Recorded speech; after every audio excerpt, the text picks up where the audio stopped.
Jorge Masvidal in a recent Instagram live speaks on fighting Khabib Nurmagomedov. He said they respect Khabib and would fight him for the right amount of money. Would you move down to fight Khabib? If they pay me what I'm worth to go down to 155, 100%. I like what Khabib does. I like that he's undefeated. He's one of the best lightweights at the weight currently. So just that obstacle alone would be enough, for me to consider dropping that weight. But the UFC would have to reward me for it. I respect Khabib as a competitor, but he's a hell of a competitor. I like what he brings to the table. I like his attitude too. He doesn't get caught up in trying to promote the fight via bullshit. If he doesn't like a guy, he doesn't like a guy. And if he gets along with the guy, he doesn't force it trying to sell people on I'm gonna kill this guy because I hate him so much and do all that talking shit, which I very much like that, and I commend him for that.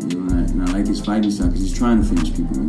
People get it confused that I don't like grappling and wrestling. That's bullshit. What I don't like is blatant stalling or just trying not to fight, doing everything you can not to fight when you're in a cage that's meant to fight. Khabib's trying to punch people in the face or choke them out, so I enjoy that. Petr Yan and Sean O'Malley have been going back and forth on Twitter. It all started when Petr Yan posted this on his Twitter saying, "I did boxing for 8 years and during that time I've beat up many long lanky dudes as you have hairs on your head, curly boy. Use your long arms to stick it up right into your reach will be useful only for that. At Sugar Sean MMA. Sean O'Malley responded back saying, "I've been making little dudes like you snore since I was 15. Petr Yan ended it off with, "Shave your rainbow curls before I even considered to fight you, poodle. For now, shut up and stay protected by UFC. Mike Perry in a recent interview with Ariel Helwani speaks on his rivalry with Darren Till. I've never been his friend. I don't know him.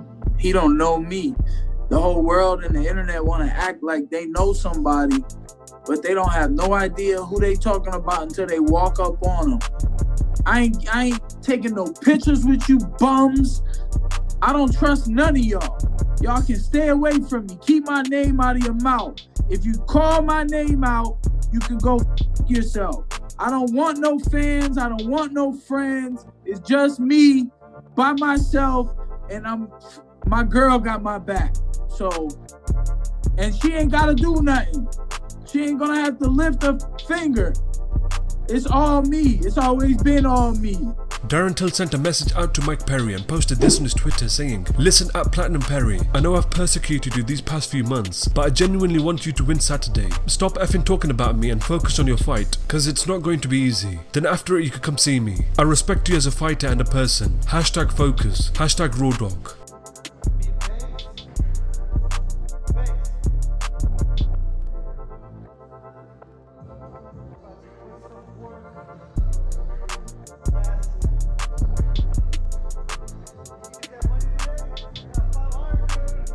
Josh Emmett in a recent interview with MMA Junkie speaks on his win over Shane Burgos. It was a good fight, but I think I was just, that night I was so pissed about more than me, just because I keep having these long layoffs.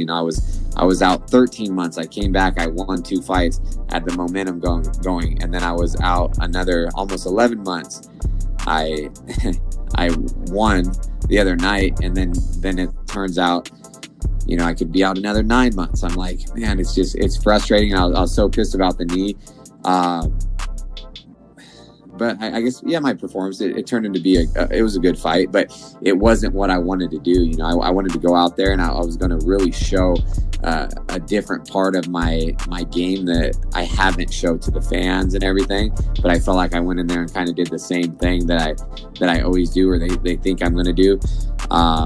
But I did it on one leg. I wasn't able to sit down on my punches and throw as hard as I could, because my knee kept giving out. Like anytime I would lean to my left, if I was going to go like an uppercut, or I was going to go, throw a liver shot, my knee would buckle. So I stopped doing that.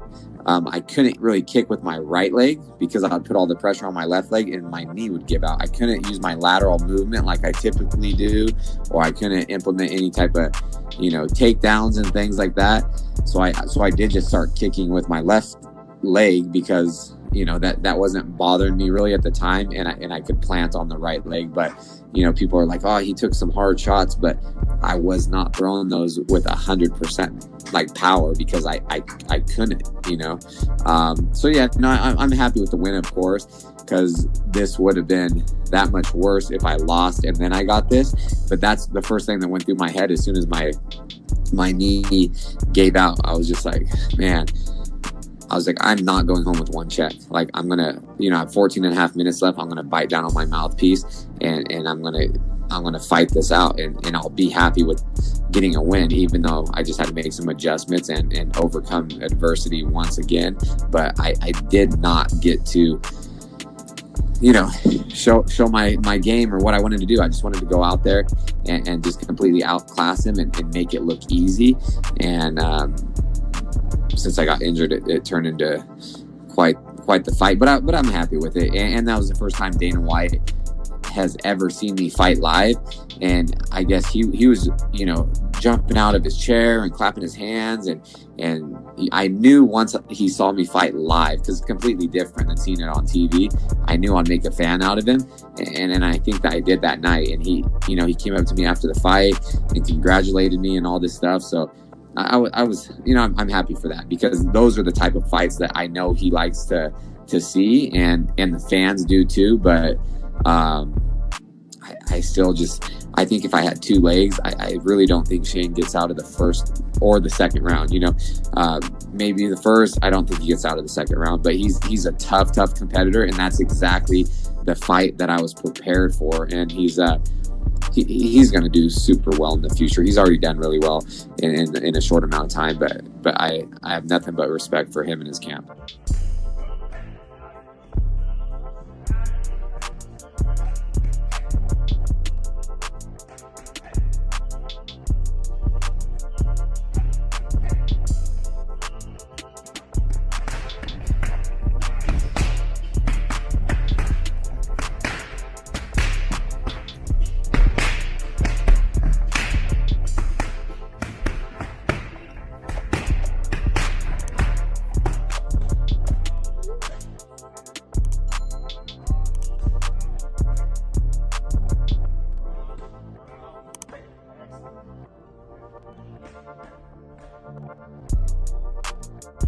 Max Rohskopf on Sirius XM speaks on what was going through his head during and after his fight at UFC Vegas 3.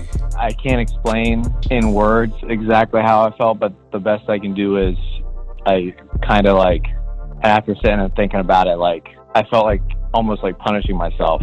I know halfway through the second round, I kind of just stood there and took a bunch of punches, and that's not me at all.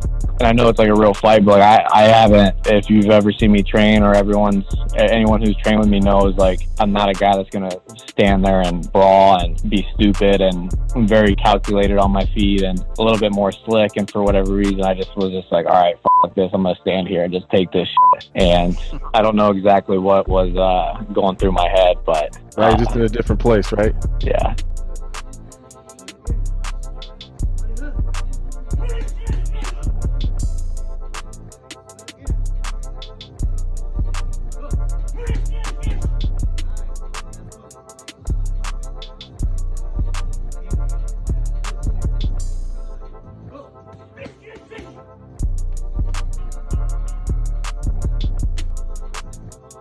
And Captain Eric on his Instagram Live speaks on a potential matchup between Henry Cejudo and Alexander Volkov. And then we have Triple C. Triple C could also win a third title if they were to convince him to come back to fight Volkanovski. Triple C versus Volkanovski, 145. I heard Volkanovski said, there's some contenders at 145. There's only one contender. The Olympic champ, the flyweight champ, the 135-pound champ. I mean, come on. You guys are talking about Triple C right now, and he's saved the flyweight division. The bantamweight division is now on fire. And the 145 division, he might have to go save that weight class now. So 3 weight classes Triple C is commanding right now.